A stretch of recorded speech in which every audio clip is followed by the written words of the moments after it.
Hello दोस्तों, आज हम आप लोगों को संख्या पद्धति के बारे में बताना चाहते हैं।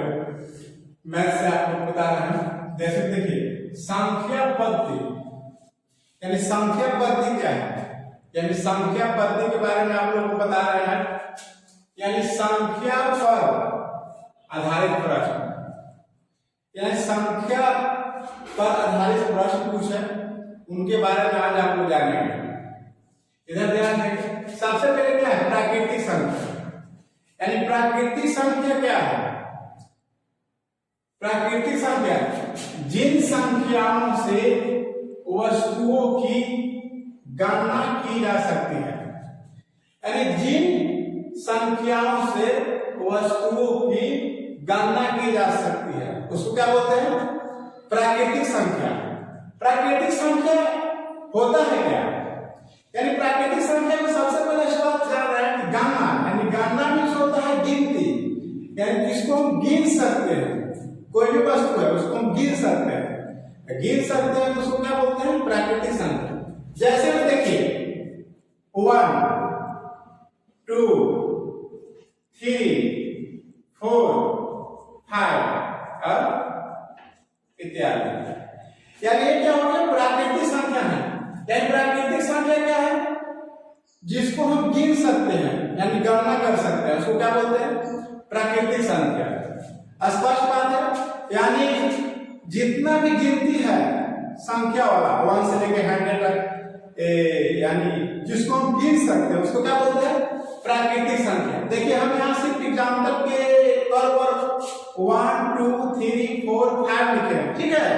यानी और अधिक भी आगे भी होगा, इसलिए पूरा नहीं लिख सकते हैं। यानी जैसे में समझ लीजिए कि गणना किया जा सकता है, यानी जिसको गिन सकते हैं उसको प्राकृतिक संख्या कहते हैं। समझ गए?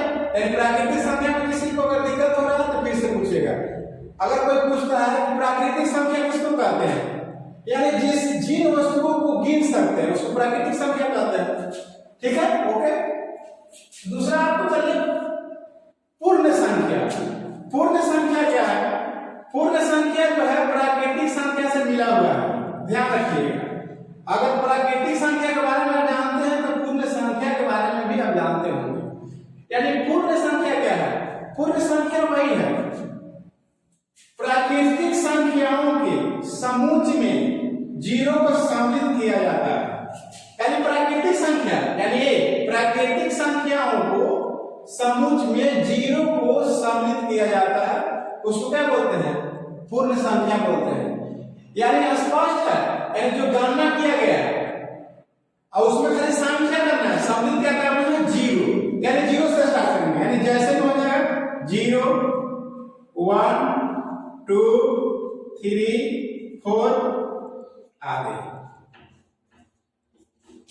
यानी प्राकृतिक संख्या में 1 से स्टार्ट किए, यानी गणना किया जा सकता है 1 2 3 4 5 आगे की। अब पूर्ण संख्या, जैसे ही पूर्ण संख्या पूछता है कि पूर्ण संख्या क्या है, तो 0 से, यानी जिस प्राकृतिक संख्या में 0 से जीरो को सम्मिलित किया जाए उसको हम क्या बोलते हैं? पूर्ण संख्या बोलते हैं। जैसे देखिए 0 है ना, इसमें 0 नहीं है, यानी पूर्ण संख्या में 0 से स्टार्ट करना है, 0 1 2 3 4 आदि। ये क्या हो गया? पूर्ण संख्या। यानी प्राकृतिक संख्या और पूर्ण संख्या दोनों समझ गए होंगे। अगर कोई पूछेगा प्राकृतिक संख्या किसको कहते हैं, तो गणना किया जा सकता है, यानी जिसको गिन सकते हैं उसको हम बोलते हैं प्राकृतिक संख्या। पूर्ण संख्या किसको कहते हैं? तो पूर्ण संख्या हो गया कि प्राकृतिक संख्या में जीरो को सम्मिलित किया जाए, यानी शामिल किया जाए, उसको हम क्या बोलते हैं? पूर्ण संख्या बोलते हैं। आगे देखिए, तीसरा है पूर्णांक संख्या। पूर्णांक संख्या क्या है? जब पूर्ण संख्याओं को धनात्मक और ऋणात्मक चिन्हों के साथ दर्शाया जाता है उसको क्या बोलते हैं? पूर्णांक संख्या। यानी पूर्णांक संख्या में क्या होता है? यहाँ मेन पढ़ देखिएगा। पूर्णांक संख्या में होता है धनात्मक चिन्ह, धनात्मक और ऋणात्मक, धनात्मक और ऋणात्मक चिन्हों के साथ दर्शाया जाता है। जैसे धनात्मक ऋणात्मक देखिए, जैसे में -5 है, -4 है, -3 है, -1 है ना? तो ये क्या है, ऋणात्मक हो गया। धनात्मक क्या हो गया, 0 1 2 3 4, ये क्या हो जाए, धनात्मक हो गया। यानी धनात्मक और ऋणात्मक दोनों चिन्हों को क्या दर्शाया जाए यानी दिखाया जाए, उसको क्या बोलते हैं हम लोग, पूर्णांक संख्या बोलते हैं। ठीक है, यानी पूर्ण संख्या और पूर्णांक संख्या के बारे में समझ लें। इस पूर्णांक संख्या में सिर्फ ध्यान देना है दो ही चीज, यानी धनात्मक और ऋणात्मक दोनों चिन्हों का शामिल किया जाए, दर्शाया जाए, उसको क्या बोलते हैं, पूर्णांक संख्या। ठीक है, आगे देखिए, अभी हम बताएं आप लोगों को प्राकृतिक संख्या और पूर्णांक संख्या और पूर्ण संख्या के बारे में। आगे देखिए, चौथा नंबर देखिए, संख्या पद्धति से निर्धारित प्रश्न, सम संख्या। सम संख्या के बारे में हम लोग आगे देखना। सम संख्या क्या है, वे प्राकृतिक संख्या जो 2 से विभाजित हो उसे हम सम संख्या कहते हैं। यानी सम संख्या क्या होता है, सम संख्या क्या है कि 2 से विभाजित हो, यानी विभाजित मतलब समझते हैं 2 से भाग देने पर पूरे कट जाए, यानी उसको क्या बोलते हैं, सम संख्या। यानी सम संख्या क्या परिभाषा क्या हुआ, वे प्राकृतिक संख्या जो 2 से विभाजित हो उसे सम संख्या कहते हैं। जैसे एग्जांपल 2 4 6 8 10 इत्यादि। यानी क्या रहा, विभाजित का मतलब क्या हुआ, जैसे जैसे देखिए 2 है तो 2 को हम 2 से डिवाइड करेंगे यानी भाग देंगे, तो 2 1 2, यानी पूरे पूरे क्या हो गया, कट गया, यानी विभाग हो गया। इसको बोलते हैं क्या, सम संख्या। जैसे मान लेते हैं कि 4 है तो 4 है तो मान लेते हैं कि 4 को हम लोग विभाग करेंगे, 2 2 लगा क्या हो गया भाई, तो 4 हो गया। यानी विभाजित हो जाए, 2 से भाग देने पर, 2 से भाग देने पर क्या हो जाएगा, पूरे पूरे कट जाए। जो संख्या पूरे पूरे कट जाए उसको क्या बोलते हैं, सम संख्या। जैसे देखिए जितना भी दिया हुआ है ना सम संख्या, 2 से हम लोग विभाजित करेंगे तो सभी कट जाएगा, और जो कट जाएगा तो उसको क्या बोलते हैं, सम संख्या।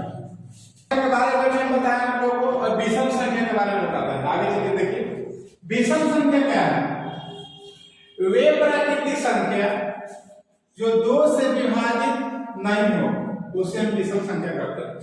यानी विषम संख्या में क्या हो, वे प्राकृतिक संख्या जो 2 से विभाजित ना हो यानी नहीं हो उसे क्या कहते हैं, विषम संख्या बोलते हैं।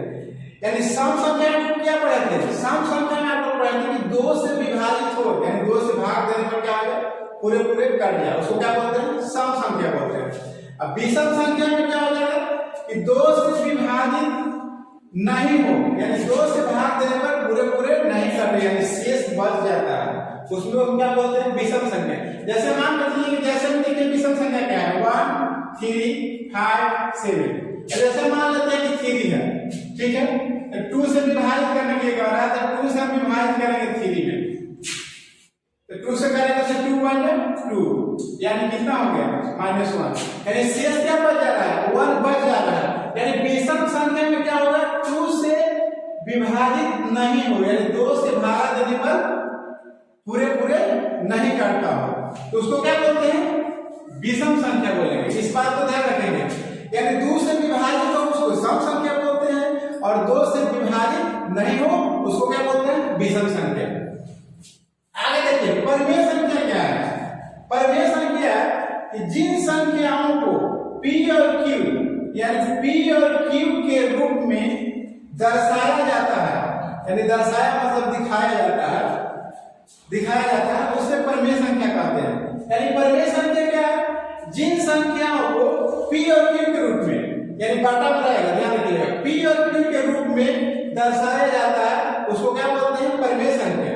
जैसे 5/4, 6/1, 7/2 आदि, ये क्या हो गए, परिमेय संख्या हो गए। यानी परिमेय संख्या में क्या होता है कि जिन संख्याओं को P और Q के रूप में दर्शाया जाता है उसको क्या बोलते हैं, परिमेय संख्या बोलते हैं। जैसे हम देखिए 5/4, 6/1 7/2 ये सब क्या है परिमेय संख्या है। ठीक है स्पष्ट हो गया। आगे देखिए अपरिमेय संख्या किसको बोलते हैं। अपरिमेय संख्या क्या है जिन संख्याओं को p और q यानी p और q के रूप में नहीं दर्शाया जाए। यहां देखिए p और q के रूप में नहीं दर्शाया जा सके उसे अपरिमेय संख्या कहते हैं। यानी परिमेय संख्या में क्या पढ़ते हैं p और q के रूप में दर्शाया जाए। अब अपरिमेय क्या हो गया p और q के रूप में नहीं दर्शाया जा सकता है उसको क्या बोलते हैं अपरिमेय संख्या बोलते हैं। जैसे √2 √3 √5 ये सब क्या हो गए अपरिमेय संख्या हो गए। यानी समझ गए। यहां से विषम संख्या जो 2 से विभाजित न हो उसको विषम संख्या बोलते हैं। परिमेय संख्या जिन संख्याओं को p और q के रूप में दर्शाया जाता है उसे क्या बोलते हैं परिमेय संख्या। अपरिमेय संख्या जिन संख्याओं को p और q के रूप में नहीं दर्शाया जाए उसको क्या बोलते हैं अपरिमेय संख्या बोलते हैं। इधर देखेंगे भाज्य संख्या। यानी भाज्य संख्या क्या है अभी हम पढ़ा रहे भाज्य और अभाज्य। यानी भाज्य संख्या और अभाज्य संख्या क्या है इसके बारे में बताते हैं। जैसे सबसे पहले क्या है भाज्य संख्या। भाज्य संख्या क्या है एक से बड़ी वे सभी संख्याएं जिसमें अपने और एक से अतिरिक्त कम से कम एक और संख्या से भाग लग सके उसे हम भाज्य संख्या कहते हैं। यानी भाज्य संख्या क्या है भाज्य संख्या कह रहा है कि एक से बड़ी यानी एक से अगर बड़ा जैसे एक से बड़ा मान लीजिए 2 है 3 है 4 है जो भी है यानी एक से बड़ी संख्या उससे भी भाग लगे और एक के अतिरिक्त कम से कम एक और संख्या से भाग लगे उसको क्या बोलते हैं भाज्य संख्या। भाज्य संख्या मतलब देखिए जैसे एग्जांपल देख रहे हैं 4 6 9 15 ये सब क्या है भाज्य संख्या है।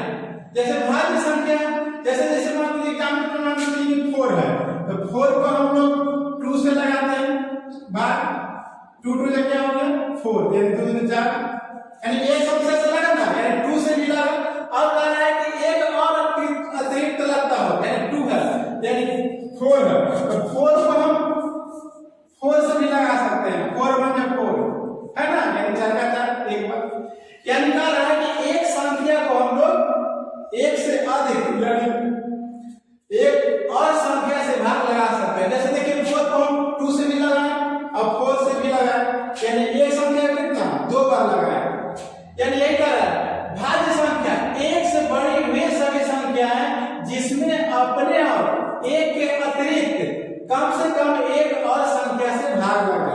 यानी अपने से मतलब होता है देखिए जैसे 4 है तो 4 के 4 से लगाए ना यानी 4 के 4 से ही भागा दिए यानी अपने संख्या से लगाए इसको क्या बोलेंगे भाज्य संख्या। एक क्या है एक से अतिरिक्त यानी 4 से तो लग ही रहा है 4 और एक और अतिरिक्त संख्या से लगे यानी जैसे 2 से हम लगा रहे हैं तो 2 2 4 यानी ये भी एक अतिरिक्त भी लग गया। यानी भाज्य संख्या वह है कि एक से बड़ी वे सभी संख्याएं जिसमें अपने और एक के अतिरिक्त एक और संख्या से भाग लग जाए उसे क्या बोलते हैं भाज्य संख्या। यहाँ समझ एग्जाम्पल पर जैसे 4 है तो 2 से लगाए और यहाँ 4 है स्वयं अपने से 4 मतलब 4 का 4 एक बार यानी 2 को लगना चाहिए। जैसे देख लीजिए एग्जाम्पल में। अब अभाज्य संख्या में वही चीज सेम देखिएगा देखिए एक से बड़ी वे सभी संख्याएं जिसमें स्वयं उसी संख्या से 1 के अलावे और किसी संख्या से भाग न लगे। इसमें क्या है अभाज्य संख्या क्या है जो 1 के अलावे कोई और संख्या से न लगे उसको क्या बोलते हैं अभाज्य संख्या। इसमें जैसे देख लीजिए एग्जाम्पल 2 है जैसे में 2 3 5 7 11 ये क्या है अभाज्य संख्या है। तो अभाज्य संख्या जैसे मान लीजिए 2 तो 2 को क्या लगा सकते हैं 2 से लगा सकते हैं 2 1 2 यानी 2 का 2 एक संख्या से तो लग गया और एक संख्या से और लगेगा नहीं लगेगा तो ये क्या हो गया अभाज्य संख्या। और भाज्य संख्या में क्या पढ़े देखिए 4 को 2 बार लगाइए 2 से भी लगाए 4 1 4 से भी लगाए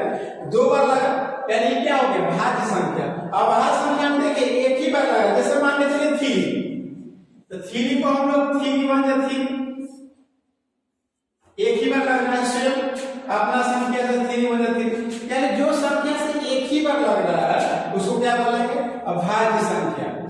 ठीक है, अगर मेरा वीडियो आप लोगों को अगर अच्छा लगे तो चैनल को सब्सक्राइब जरूर करेंगे और बेल आइकन जरूर दबाएंगे और कमेंट में जरूर लिख करके बताएंगे आपको। नेक्स्ट अगले वीडियो में कमेंट का आप लोगों को सॉल्यूशन करेंगे। ठीक है।